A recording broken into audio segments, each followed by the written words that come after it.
This is my new world in the Minecraft 1.20 update. And so far, we're on episode 3. Last episode, we finished up building the outside of this house and decorating the first floor.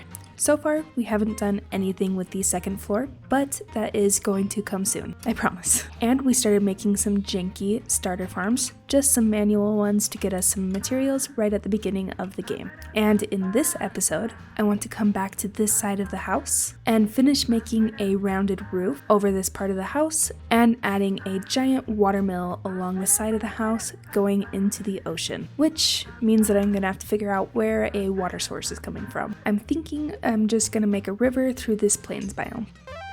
But before we do any of that building, there's a couple of things that we need to do first. First of all, I don't have a name tag, and I definitely do not have enough iron for an anvil. But we are going to give an honorary name to the camel, whose name is now Sandy, as one of you guys suggested. And if any of you guys want to name either the 2 llamas or the million sheep that I have that are escaping, then just leave those in the comments and I'll check them out. And the next item of business before we start building is to get ourselves a little bit of an upgrade. As much as I totally love taking all the time to build in iron tools, I would really like to get some diamond ones. And as an added bonus, some diamond armor. So if we head over in this direction, I believe there are some caves that head down far enough to get into diamond level. Not the blue ores that I was looking for, but I will definitely take these as well. And now we're starting to make our way into some deep slate, so I just need to search for the diamond level, which I believe is -58, somewhere around there. Either way, if we go low enough, we should be able to start finding some. Hey, there is the blue rock that I was looking for. Now I just need a couple more of these, and then we should be good to head up to the surface.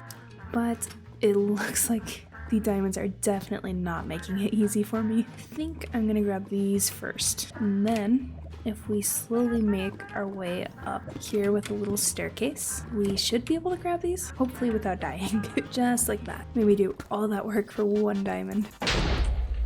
Ooh, okay. Alternative route is instead of finding all of our diamonds in the caves, we could just head up to this mine shaft and see if we can find anything in there. Here we go. Ooh, and it's a 4 vein. That was honestly better results than in the cave. See, the mine shaft was a good idea. I have those occasionally. Risky chest. Hopefully nothing sneaks up on me. And then we can grab all these glowberries. Ooh, mending. There we go. We can put that on something when we get back. And actually, I take that back. I don't think we have nearly enough iron for an anvil, but we'll eventually put that on something. So what I'm thinking is my tools are almost dead, and I'm almost out of bread as well. So I think I'm gonna head back up to the surface. Actually, right after I check out this spawner. And a golden apple in here. 13 for the music disc. And another apple and cat. Not the best haul, but I'll take it. All the way back up to the surface.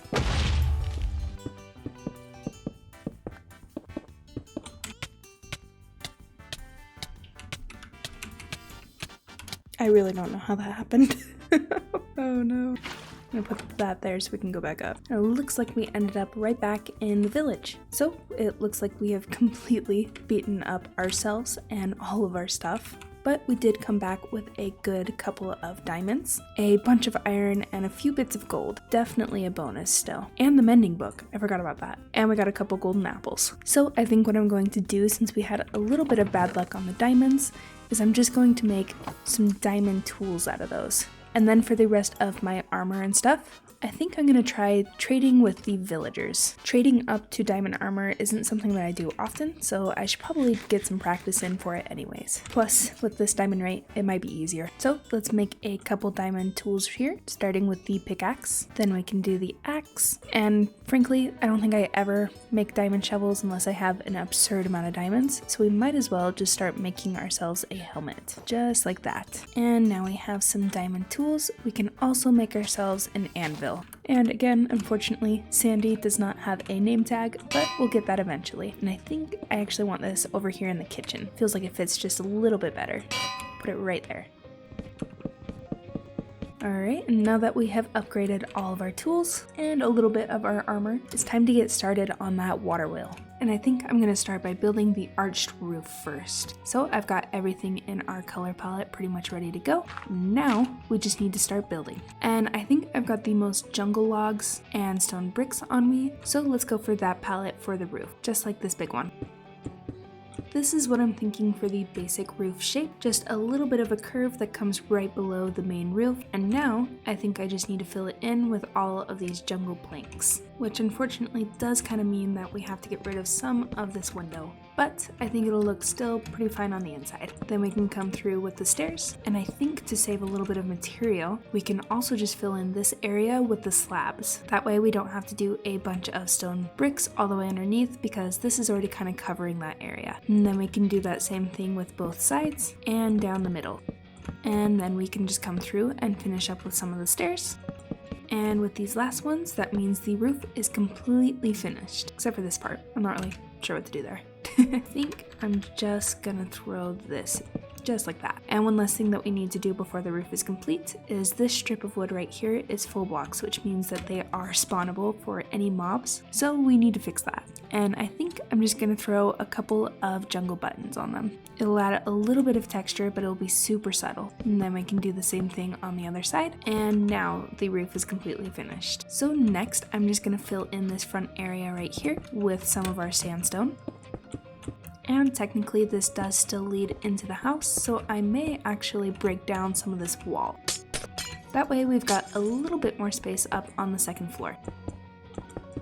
And just like that, we have a kind of cute, kind of weird looking little tunnel area on the second floor. And from the outside, I think it looks pretty good as well. And now all that we're missing is the giant wheel. I think you're just gonna have to trust me on this one. I'll put up a picture of what house that I'm referencing, because a few of you were asking for it, and just to make it seem a little bit more clear what I'm trying to do. So first, I think I'm going to find the center, and this is an uneven house, so that's not really gonna be easy.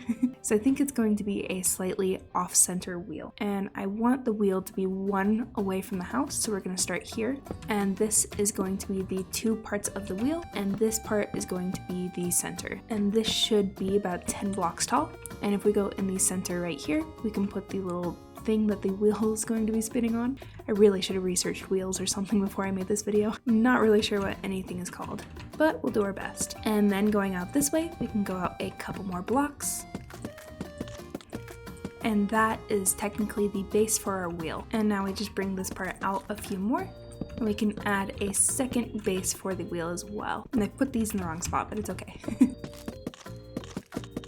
So now in concept, there's going to be a wheel on this pole and then another wheel on this pole, and then the water will go through the center. So now we can add the bottom part of the wheel,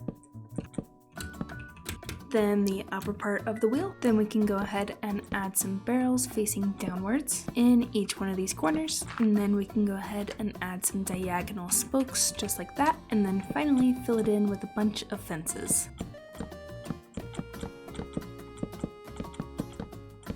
Just like that. And the final touch I'm going to add is a few trapdoors.